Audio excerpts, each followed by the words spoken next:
শেখ হাসিনার পতনের পর হু হু করে বাড়ছে রেমিটেন্স।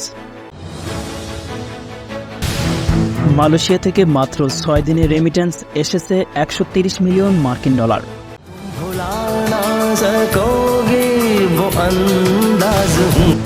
বানরের মতো শুধু আনন্দ ছড়িয়ে দিই। রেমিটেন্সের টাকা নিরাপদে পৌঁছে দিল সেনাবাহিনী। ওমান প্রবাসীদের পুলিশের সতর্কবার্তা। দুবাইতে প্রবাসীদের মুক্ত করতে আইজিবি নিয়োগ। স্পন্সরশিপ ভিসা থেকে প্রাইভেট সেক্টর ভিসা পরিবর্তনের সুযোগ কাজে লাগাচ্ছেন কুয়েত প্রবাসীরা। হানিমুনে কোথায় গেলেন অনন্ত রাধিকা? জীবনের নতুন শিক্ষা নিয়ে কি বললেন পূজা চেরি? শেখ হাসিনা সরকারের প্রতি অনাস্থা প্রকাশ করে হুন্ডিতে রেমিটেন্স পাঠানোর ঘোষণা দেন প্রবাসী বাংলাদেশিরা। এর ফলে টানা ৩ মাস ২ বিলিয়নের বেশি আসা রেমিটেন্স জুলাই মাসে হঠাৎ $2 বিলিয়ন নিচে নেমে চলে আসে। প্রবাসীরা শিক্ষার্থীর আন্দোলনের সঙ্গে একত্রতা করে সরকারের বিরুদ্ধে নানান অনিয়ম আর দুর্নীতির অভিযোগ এনে সরব হয়ে ওঠেন।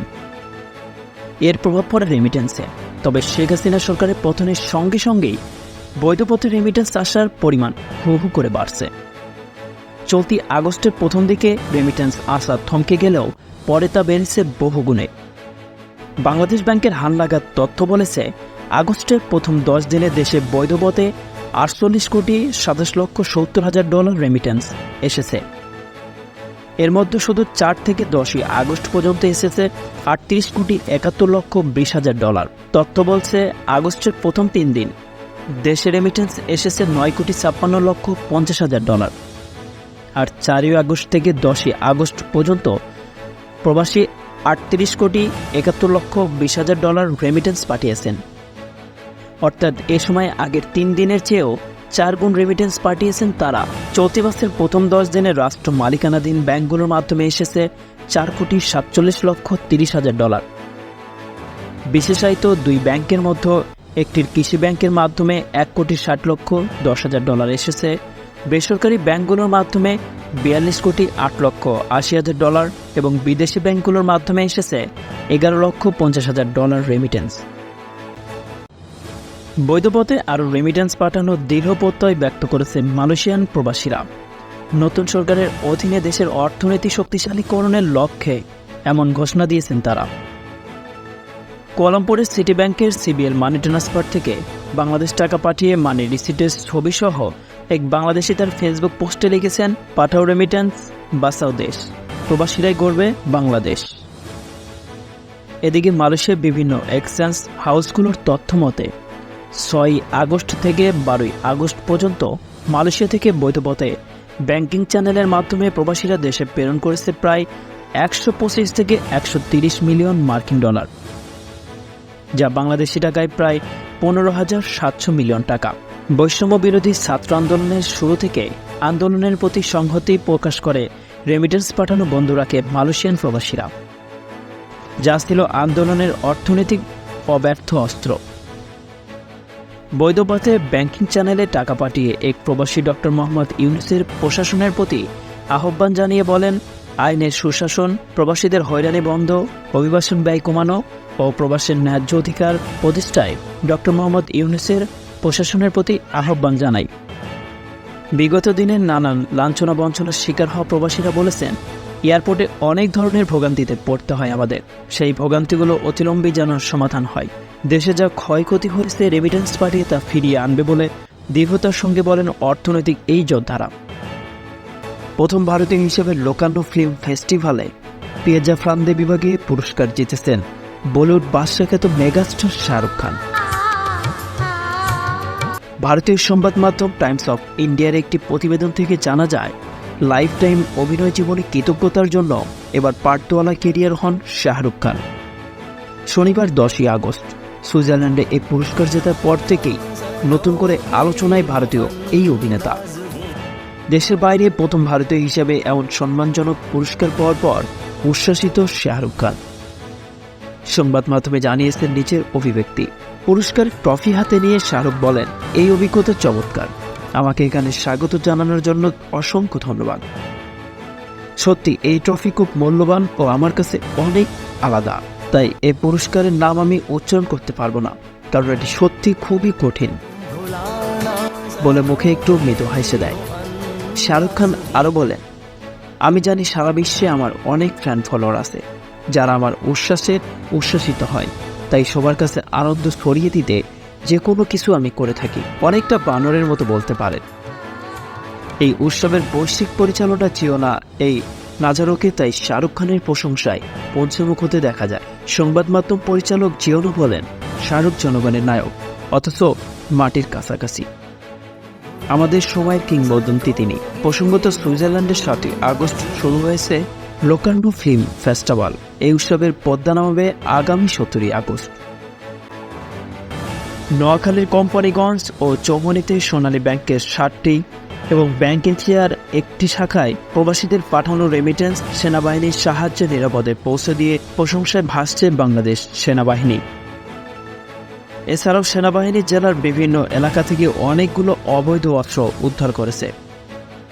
দুপুরে এক প্রেস ব্রিফিংয়ের এসব তথ্য নিশ্চিত করেন সেনাবাহিনীর নোয়াখালী ক্যাম্পের ইনচার্জ লেফটেন্যান্ট কর্নেল আশরাফ। এর আগে জেলার সোনাইমুড়ি থানা থেকে লুণ্ঠিত 14টি রাবার বুলেট, 2টি টিয়ারশেল, 1 রাউন্ড রাইফেলের বুলেট উদ্ধার করা হয়।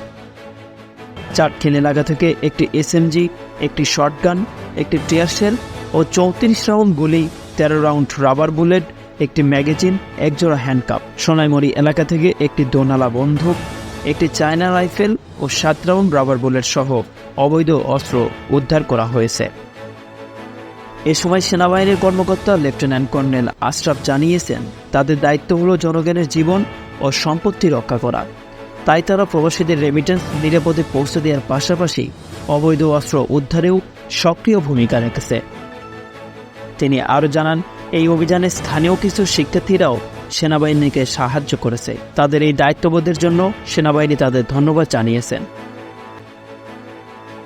ওমানের নকল পুলিশের দৌরত্ব দিনে দিনে বাড়ছেই। পুলিশের মতো পোশাক পরে নাগরিক ও প্রবাসীদের হয়রানি ও লুটতরাজের ঘটনাও আগের চেয়ে বেড়েছে।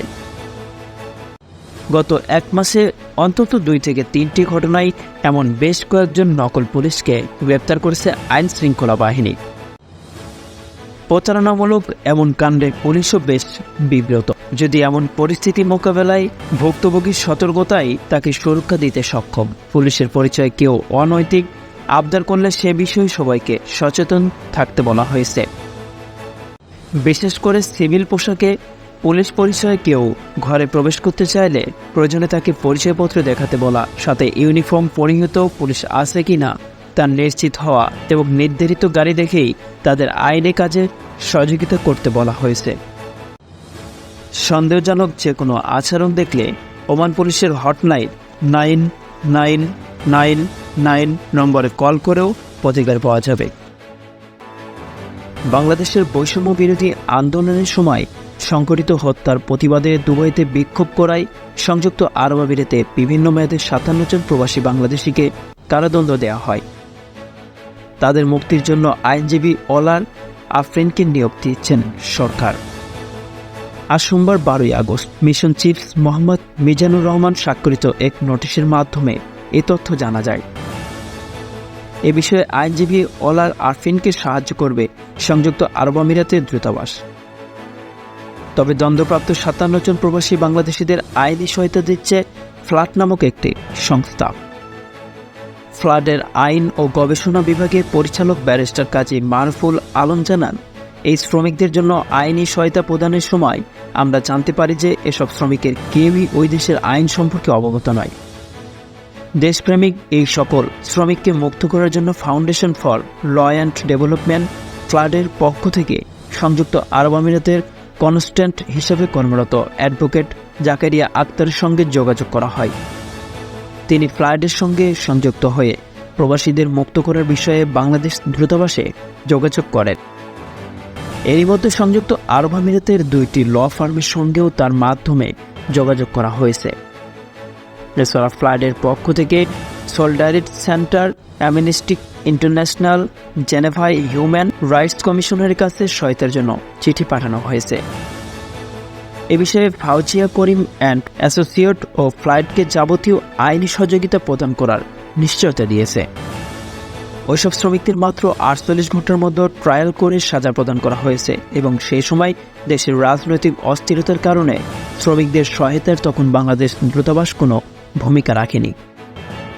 বর্তমানে ওইসব শ্রমিকদের সহায়তার জন্য অ্যাডভোকেট জাকিয়া আক্তার বাংলাদেশ দূতাবাসের কাছে শ্রমিকদের বিরুদ্ধে করা মামলার নম্বর জানতে চাইলে তারা জানান যে তারা অগ্রাধিকার ভিত্তিতে এই বিষয়ে কাজ করেছেন, কিন্তু শ্রমিকদের মুক্তির ব্যাপারে কোনো দৃশ্যমান ফল এখনও চোখে পড়েনি। তাই এই বিষয়ে মানবাধিকার সংগঠন ফ্লাড বর্তমান সরকারের সংশ্লিষ্ট বিভাগের দৃষ্টি আকর্ষণ করছে। ফ্লাডের বিবৃতিতে আরও বলা হয়, foundation for law and development ফ্লাডের পক্ষ থেকে আমরা এই বন্দীদের সর্বোত্তম আইনি সহায়তা প্রদানের জন্য প্রতিশ্রুতিবদ্ধ। আপনি যদি পরিবারের সদস্য হন বা তাদের সঙ্গে সম্পৃক্ত কাউকে চেনেন, তবে অনুগ্রহ করে আমাদের সঙ্গে যোগাযোগ করুন। আমরা এই চ্যালেঞ্জিং সময়ে তাদের পাশে আছি। তাদের ন্যায় বিচার নিশ্চিত করতে আমরা দৃঢ় প্রতিজ্ঞ। কুয়েত প্রবাসীদের খাদেম থেকে প্রাইভেট সেক্টরে ভিসা পরিবর্তনের সুযোগ শেষ হতে যাচ্ছে 12 সেপ্টেম্বর। এরপর আর ব্যক্তি মালিকানাধীন খাদেম ফ্রি ভিসায় কুয়েতে থাকা প্রবাসীরা অন্য কাজে যোগ দিতে পারবেন না। কিছু শর্ত মেনে কুয়েতের স্থানীয়দের বাসাবাড়িতে কর্মরত গৃহকর্মীরা ব্যক্তি মালিকানায় 20 নম্বর আকামাধারী প্রবাসী শ্রমিকের সুযোগটি কাজে লাগাচ্ছেন। সম্প্রতি কুয়েত সরকার 20 নম্বর খাদেম ভিসাধারীদের উপর থেকে কাজের সীমাবদ্ধতা তুলে নেয়। প্রবাসীদের 18 নম্বর শোন ভিসা দেওয়ার ঘোষণা দেওয়া হয়। 14 জুলাই থেকে শুরু হওয়া এই সুযোগটি শেষ হচ্ছে 12 সেপ্টেম্বর। কিছু শর্ত মেনে এই সময়ের মধ্যে কুয়েতের স্থানীয়দের বাসাবাড়িতে কর্মরত কেয়ারটেকার ড্রাইভার সহ যে কোনো গৃহকর্মী ব্যক্তি মালিকানায় 20 নম্বর আকামাধারী প্রবাসী শ্রমিক এই সুযোগটি কাজে লাগাচ্ছেন। অনেকে এরই মধ্যে অদক্ষ থেকে হয়ে উঠেছেন দক্ষ। তবে কুয়েত সরকারের বেঁধে দেওয়ার সময়ের পর আর খাদেম ভিসা পরিবর্তন করতে পারবে না প্রবাসীরা। তাই অনেকেই শেষ মুহূর্তে পরিবর্তন করেছেন ভিসা। এতদিন খাদেম ফ্রি নামক ভিসা নিয়ে কুয়েতে এসে মানবেতর জীবনযাপন করতেন অনেক প্রবাসী। অনেকে আবার আইনে চোখ ফাঁকি দিয়েও দিনের পর দিন কাজ করেছেন বিভিন্ন খাতে। বর্তমান মালিকদের কাছে আকামা 1 বছর পূর্ণ হওয়া প্রবাসীরাই শর্ত সাপেক্ষে খাদেম থেকে সোন আকামা পরিবর্তনের সুযোগ পাচ্ছেন। ফলে বিভিন্ন কাজে দক্ষ অনেক প্রবাসী নিজের পছন্দ মতো প্রাইভেট সেক্টরে কাজের সুযোগ হচ্ছে। চিত্রনায়িকা পূজা চেরি সবসময় সামাজিক মাধ্যমে সরব থাকেন।